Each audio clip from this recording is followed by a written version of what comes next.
नमस्कार दोस्तों, स्वागत आप सभी का हमारे YouTube channel physics bye Jitendra योगी सर। आज हम डिस्कस करने चाह रहे हैं इलेक्ट्रोमैग्नेटिज्म के आगे के टॉपिकों की। तो आज का हमारा टॉपिक है डाइवर्जेंस की प्रमेय या गाउस के डाइवर्जेंस की प्रमेय। ये गाउस के डाइवर्जेंस की प्रमेय क्यों कहा गया? क्योंकि ये डाइवर्जेंस की थ्योरम जो दी थी वो किसने दी थी? गाउस नामक वैज्ञानिक ने दी थी। किसने दी थी? गाउस नामक वैज्ञानिक ने दी थी। किसने दी थी? गाउस नामक वैज्ञानिक ने दी थी। इसलिए इस प्रमेय को क्या कहते हैं? गाउस की डाइवर्जेंस प्रमेय भी कहते हैं। क्या कहते हैं? गाउस की डाइवर्जेंस की प्रमेय भी कहते हैं। इस प्रमेय का जो स्टेटमेंट था वो क्या था? इस प्रमेय के अनुसार, यानी कि गाउस की डाइवर्जेंस प्रमेय के अनुसार, डाइवर्जेंस की प्रमेय के अनुसार क्या होता है? पृष्ठीय समाकलन को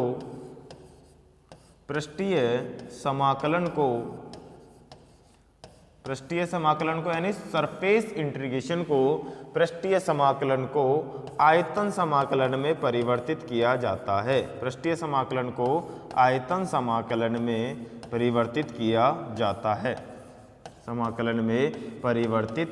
जाता है। पृष्ठीय समाकलन को किसमें? आयतन समाकलन में क्या किया जाता है? परिवर्तित किया जाता है। यानी कि क्या कहना चाह रहा है कि इस थ्योरम का जो स्टेटमेंट है वो क्या है कि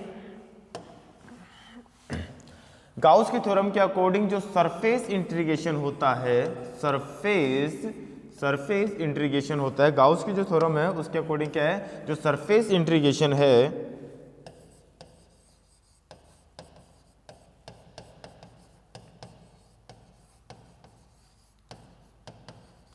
सरफेस इंटीग्रेशन को किसमें? वॉल्यूम इंटीग्रेशन में। किसमें? वॉल्यूम इंटीग्रेशन में क्या किया जाता है? चेंज किया जाता है। वॉल्यूम इंटीग्रेशन में क्या किया जाता है? चेंज किया जाता है। तो इसका मतलब क्या हुआ? वॉल्यूम इंटीग्रेशन में अपन ने चेंज किया तो इसका मतलब क्या हुआ कि close of surface s interchange close of surface v, close of surface s interchange close of surface v. यानी क्या कहना चाह रही है गाउस की डाइवर्जेंस प्रमेय कि जो हमारा सरफेस इंटीग्रेशन है उसको हम किस में चेंज कर सकते हैं? वॉल्यूम इंटीग्रेशन में चेंज कर सकते हैं। और वॉल्यूम इंटीग्रेशन को किस में चेंज कर सकते हैं? सरफेस इंटीग्रेशन में चेंज कर सकते हैं। यानी कि सरफेस इंटीग्रेशन को वॉल्यूम इंटीग्रेशन में और वॉल्यूम इंटीग्रेशन को किस में चेंज कर सकते हैं? सरफेस इंटीग्रेशन में चेंज कर सकते हैं। इसका हम क्या करेंगे? मैथमेटिकली प्रूफ करेंगे। कैसे कर सकते हैं? तो यहां से क्या हो गया कि जो हमारा पृष्ठीय समाकलन को किस में? आयतन समाकलन में, और आयतन समाकलन को किस में? पृष्ठीय समाकलन में परिवर्तित कर सकते हैं। पृष्ठीय समाकलन में परिवर्तित कर सकते हैं। पृष्ठीय समाकलन में क्या कर सकते हैं? परिवर्तित कर सकते हैं। पृष्ठीय समाकलन को क्या कर सकते हैं? परिवर्तित कर सकते हैं। यानी कि इस थ्योरम का जो स्टेटमेंट क्या है कि ये क्या है? गाउस ने दी थी। और दूसरी बात क्या है? गाउस ने दी थी इस थ्योरम को। और दूसरी बात क्या है? इसमें जो सरफेस इंटीग्रेशन है, इस सरफेस इंटीग्रेशन को किसमें? ये वॉल्यूम इंटीग्रेशन में चेंज किया जा सकता है। और वॉल्यूम इंटीग्रेशन को किसमें चेंज कर सकते हैं? सरफेस इंटीग्रेशन में चेंज कर सकते हैं। यानी क्लोज ऑफ सरफेस एस को किस में चेंज कर सकते हैं? क्लोज ऑफ सरफेस V में चेंज कर सकते हैं। और V को किस में चेंज कर सकते हैं? क्लोज ऑफ सरफेस S में कर सकते हैं। हम इसका मैथमेटिकली क्या करेंगे? प्रूफ करेंगे। मैथमेटिकली क्या करेंगे? प्रूफ करेंगे। तो यहां से देखिए,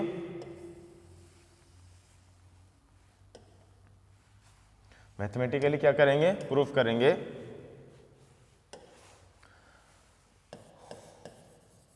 प्रूफ करेंगे इसको। तो प्रूफ करेंगे। माना हमें क्या करना है? गाउस की डाइवर्जेंस प्रमेय को सिद्ध करना है। तो क्या करेंगे? देखिए, गाउस की डाइवर्जेंस प्रमेय को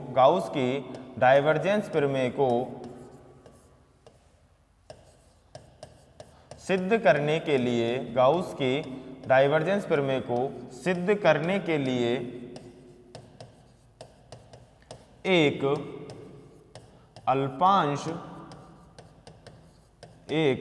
अल्पांश आयतन की कल्पना करते हैं। एक अल्पांश आयतन की कल्पना करते हैं। किसकी कल्पना करते हैं? एक अल्पांश आयतन की कल्पना करते हैं। एक अल्पांश वॉल्यूम हमने देख लिया और उससे संबद्ध जो उससे जो रिलेटेड जो क्षेत्र होगा उसका जो वो होगा वो क्या हो जाएगा? ds हो जाएगा। क्या हो जाएगा? ds हो जाएगा, जिससे संबद्ध पीरियड इस अल्पांश आयतन से संबद्ध पृष्ठ क्या हो जाएगा? ds हो जाएगा। संबद्ध पृष्ठ ds है। क्या है? ds है। यानी कि हमने क्या किया? एक अल्पांश वॉल्यूम माना हमने क्या किया? एक अल्पांश वॉल्यूम माना और इसमें काफ़ी सारे इंटीग्रेशन जो पॉइंट थे ये डिनोट कर दिए। यानी कि हमारे पास इससे जो आयतन है, यानी कि इसका जो ये हो गया ds और ये वॉल्यूम क्या हो गया? अल्पांश वॉल्यूम हमने मान लिया। फॉर एग्जांपल हमारे पास क्या हो गया? हमने इसको क्या माना? a माना। हमने इसको क्या माना? 1 पॉइंट माना। इसको 2 माना कि n पॉइंट है हमारे पास। तो हम n पॉइंटों को कैसे ड्राइव करेंगे? तो देखिए इन n पॉइंटों को ड्राइव करने के लिए हमारे पास क्या होगा? देखो, इस अल्पांश आयतन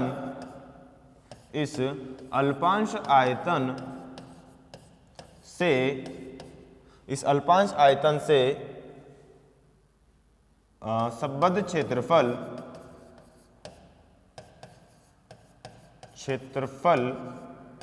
जो क्या होगा? टोटल है। यानी कि क्या हो जाएगा? d a1 vector dot d a2 vector dot d a3 vector dot dot dot dot कहाँ तक? d n वेक्टर तक है। तो इसके सापेक्ष स्थिति सदिश क्या हो जाएगा? तो इसके सापेक्ष इनका जो सदिश क्षेत्र क्या हो जाएगा? क्षेत्रफल के सापेक्ष या फिर क्षेत्रफल के अनुदिश सदिश क्षेत्र क्या हो जाएगा? a1 vector comma a2 vector comma a3 vector dot dot dot कहाँ तक? an वेक्टर है। an क्या है? वेक्टर है। यानी कि हम इसको क्या कह सकते हैं? a1 vector dot d a1।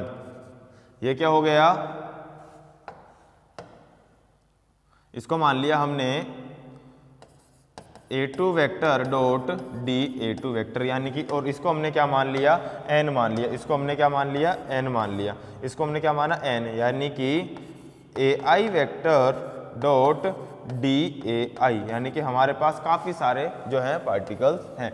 इसके मतलब यानी कि हम क्या कह सकते हैं कि इस पृष्ठ से जो निर्गत फ्लक्स होगा, अल्पांश आयतन से निर्गत फ्लक्स है, जो क्या होगा? क्षेत्रफल के अनुदिश जो निकल रहा है उसके क्या होगा? बराबर होगा। जो अल्पांश आयतन ले रहे हैं ना ds, इससे जो टोटल फ्लक्स बाहर हो रहा है, जो इससे आयतन के क्या हो जाएगा? बराबर हो जाएगा। किसके बराबर हो जाएगा? आयतन के बराबर हो जाएगा। तो ध्यान से देखिए इसको, तो हमारा टोटल जो फ्लक्स होगा वो कैसे होगा? टोटल फ्लक्स लेंगे तो हम इन सबको दोनों को ऐड कर देंगे। इन सारे हैं, इनको n तक ऐड कर देंगे तो हमारा क्या आ जाएगा? फ्लक्स आ जाएगा। हमारा क्या आ जाएगा? फ्लक्स आ जाएगा। तो देखिए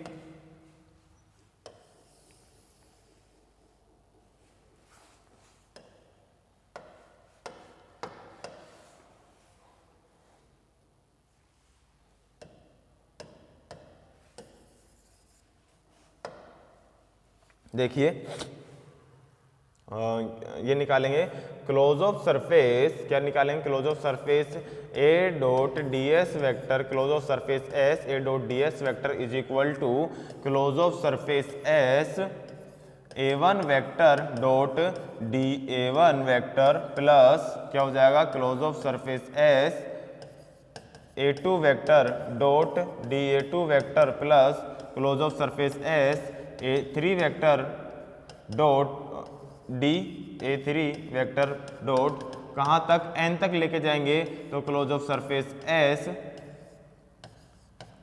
ai vector dot dai vector. यानी कि हम क्या कह सकते हैं कि ये हमने क्या कर लिया? इनटू सबका क्या कर लिया? योग कर लिया। जो किसके बराबर आ रहा है? जो एकांक क्षेत्रफल से जो पृष्ठ है उससे निर्गत आ रहा है। जो एकांक पृष्ठ से जो क्षेत्रफल जो फ्लक्स आ रहा है और आयतन से निर्गत फ्लक्स दोनों क्या होंगे? बराबर होंगे। तो ये हमारे पास बहुत सारी टर्म आ गई। तो हम क्या लिख सकते हैं? Close of surface s a dot a ds vector is equal to sigma I to 1 to n close of surface S AI vector, या फिर इसको हम क्या कह सकते हैं, n तक ले सकते हैं। n तक है ये हमारा, तो हम इसको कहाँ तक ले सकते हैं, n तक ले सकते हैं। ये इसको कहाँ तक ले सकते हैं, n तक ले सकते हैं। तो ये n हो जाएगा हमारा an और dan, ठीक है। तो यहाँ से हम i ले लेंगे dai तक, यानी कि ये हमारा कहाँ तक है, i तक है। इसको हमने क्या मान लिया, इक्वेशन नंबर फर्स्ट मान लिया। इसको हमने क्या मान लिया, इक्वेशन नंबर फर्स्ट मान लिया। अब हमने कल ही पढ़ा था, कल जो हमारा पिछला वीडियो उसमें हमने क्या पढ़ा था, डाइवर्जेंस पढ़ा था। क्या पढ़ा था, डाइवर्जेंस पढ़ा था। तो क्या कहेंगे, सदिश क्षेत्र, या फिर सीधा कह दो डाइवर्जेंस के परिभाषा से। क्या कहेंगे, डाइवर्जेंस की परिभाषा से, डाइवर्जेंस की परिभाषा से, डाइवर्जेंस की परिभाषा से।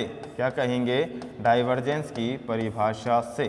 तो डाइवर्जेंस की परिभाषा क्या थी कल, तो डाइवर्जेंस की परिभाषा क्या थी हमारे पास, तो डाइवर्जेंस की परिभाषा थी, तो देखिए डाइवर्जेंस की परिभाषा से, तो डाइवर्जेंस की परिभाषा क्या, डाइवर्जेंस की परिभाषा क्या हो गई हमारे पास कि divergence a vector, AI vector limit dv belongs to 0 ADI, और ये आई कण के लिए हमने क्या निकाल लिया था, आई कण के लिए निकाल लिया था। तो यहाँ से हमारे पास आई कण की बात कर ली, तो ये हमारे पास dv को हमने क्या कर दिया, इधर भेज दिया, तो ये हो गया डाइवर्जेंस वेक्टर div, और ये हो जाएगा ये। हमें पता है डाइवर्जेंस क्या है, डाइवर्जेंस ये है, डाइवर्जेंस की वैल्यू, इस डाइवर्जेंस को हम किससे रिप्रेजेंट कर सकते हैं, डेल से। इस डाइवर्जेंस को हम किससे डिनोट कर सकते हैं, डेल से डिनोट कर सकते हैं। तो हमने इस वैल्यू को यहाँ पुट कर दिया। तो हमने क्या किया, संपूर्ण पृष्ठ के लिए अगर इसको देखा, हमने इसको संपूर्ण पृष्ठ के लिए देखा, टोटल सरफेस के लिए देखा, तो टोटल सरफेस के लिए क्या हो गया कि हमारे पास इसकी वैल्यू समेशन में आ गई। इसका क्या कर दिया हमने, समेशन सिग्मा ले लिया। इसके सिग्मा का मतलब संपूर्ण पृष्ठ के लिए ले लिया। फिर हमने देखा कि समीकरण 1 और 2 में कुछ चीज कॉमन आ रही है। समीकरण 1 और 2 में से इन दोनों की वैल्यूज को हमने कंपेरिजन कर दिया। तो समीकरण 1 व 2 में इनकी वैल्यू जब कंपैरिजन करी,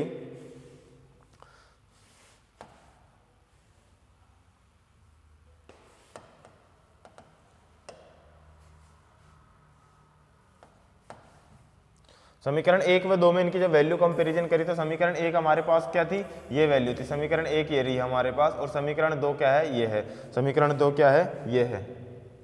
समीकरण 2 ये रही। तो समीकरण 1 और 2 से अगर हम इसको थोड़ा सा बड़ा और कर ले, समीकरण 1 व 2 से हमें दिख रहा है क्या कंपैरिजन कर सकते हैं, समीकरण 1 व 2 से हम क्या कंपैरिजन कर सकते हैं, समीकरण 1 और 2 से हमने कंपैरिजन किया, तो क्या कंपैरिजन हुआ, ध्यान से देखिए। समीकरण 1 ये रही हमारी, समीकरण 1 में और समीकरण 2 में क्या हुआ, ADI, ये वैल्यू और ये वैल्यू किसके बराबर आ रही है, A.ds के। किसके बराबर आ रही है, A.ds के बराबर आ रही है। और ये जो वैल्यू है ADI, ये किसके बराबर आ रही है, ये इसके बराबर आ रही है, डाइवर्जेंस के इसके बराबर आ रही है। तो हमने इन दोनों वैल्यूज को आपस में क्या कर दिया, रख दिया। इन दोनों वैल्यूज को जब हमने आपस में रख दिया, तो ये हमारी क्या हो गई, अब हमें पता है जो हमारा dv है जो बिलोंग्स टू 0 है, dv बिलोंग्स टू क्या है, 0 है। तो हमारा सिग्मा जो है उसको हम किससे रिप्लेस कर सकते हैं, समाकलन से रिप्लेस कर सकते हैं। किससे रिप्रेजेंट कर सकते हैं, समाकलन से रिप्लेस कर सकते हैं। तो हमारी जो वैल्यू, जो हमारी थ्योरम बन के आई वो क्या आ गई, close of surface s a dot d s is equal to close of surface v del dot a, और ये क्या हो जाएगा डीवी। यही हमारे गाउस की क्या है, डाइवर्जेंस थ्योरम है। ये हमारे गाउस की क्या है, डाइवर्जेंस थ्योरम है। एक बार इस थ्योरम को दोबारा देखिए, स्टार्टिंग से देखिए एक बार इस थ्योरम को,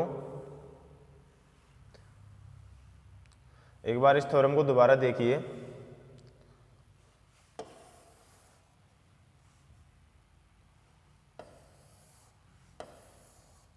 कि सबसे क्या है, क्या बात है इसकी, कि सबसे पहली बात क्या है कि इसको किसने दी थी, गाउस नामक वैज्ञानिक ने दी थी। किसने दी थी, गाउस नामक वैज्ञानिक ने दी थी। किसने दी थी, गाउस नामक वैज्ञानिक ने दी थी। तो इसके लिए इसको गाउस की डाइवर्जेंस प्रमेय भी कहा जाता है। किसकी डाइवर्जेंस प्रमेय कहा जाता है, गाउस की डाइवर्जेंस प्रमेय भी कहा जाता है। और क्वेश्चन कई बार इसी से बन के आता है कि गाउस की डाइवर्जेंस प्रमेय को सत्यापित कीजिए। तो गाउस की डाइवर्जेंस प्रमेय का स्टेटमेंट क्या था कि जो हमारा पृष्ठीय समाकलन है, उस पृष्ठीय समाकलन को आयतन समाकलन में और वॉल्यूम इंटीग्रेशन को सरफेस इंटीग्रेशन में चेंज कर सकते हैं। यानी सरफेस इंटीग्रेशन को वॉल्यूम इंटीग्रेशन में और वॉल्यूम इंटीग्रेशन को सरफेस इंटीग्रेशन में चेंज कर सकते हैं। अब हम इसका क्या करते हैं, मैथमेटिकली प्रूफ करते हैं। अब हम इसका क्या करते हैं, मैथमेटिकली प्रूफ करते हैं। तो मैथमेटिकली प्रूफ करने के लिए हमारे पास क्या था, कि हमने सिद्ध करने के लिए एक अल्पांश आयतन माना। क्या माना? एक अल्पांश आयतन माना। सिद्ध करने के लिए हमने क्या माना? एक अल्पांश आयतन माना और इस अल्पांश आयतन की कल्पना की और इस अल्पांश आयतन से जो संबद्ध जो हमारा पृष्ठ था वो क्या हो गया? हमारा ds हो गया। वो क्या आ गया? हमारे पास ds हो गया। तो माना इस पृष्ठ में जो अल्पांश क्षेत्रफल है जो ये है हमारा अल्पांश क्षेत्रफल हो गया ये, और इसका सदिश क्षेत्र क्या हो गया? वो हो गया ये सदिश क्षेत्र क्या हो गया?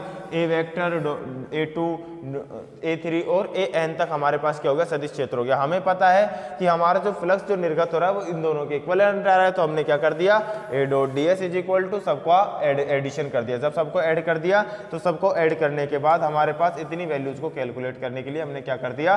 सिग्मा यूज में ले लिया। सिग्मा यूज में ले लिया। इन सब का आई कण है तो आई कण के लिए हमने सिग्मा यूज में ले लिया। तो ये देखिए हमारे पास फॉर्मूला क्या निकल के आया? a dot ds is equal to summation i1 to n a dot close of integration s ai dot da vector ai dot da। हमने क्या करी? डाइवर्जेंस की थ्योरम यूज में ली। डाइवर्जेंस की जो डेफिनेशन से हमारा फॉर्मूला है हमने di को इधर इंटरचेंज कर दिया और हमारे पास जो फॉर्मूला निकल के आया वो इस तरीके से निकल के आया।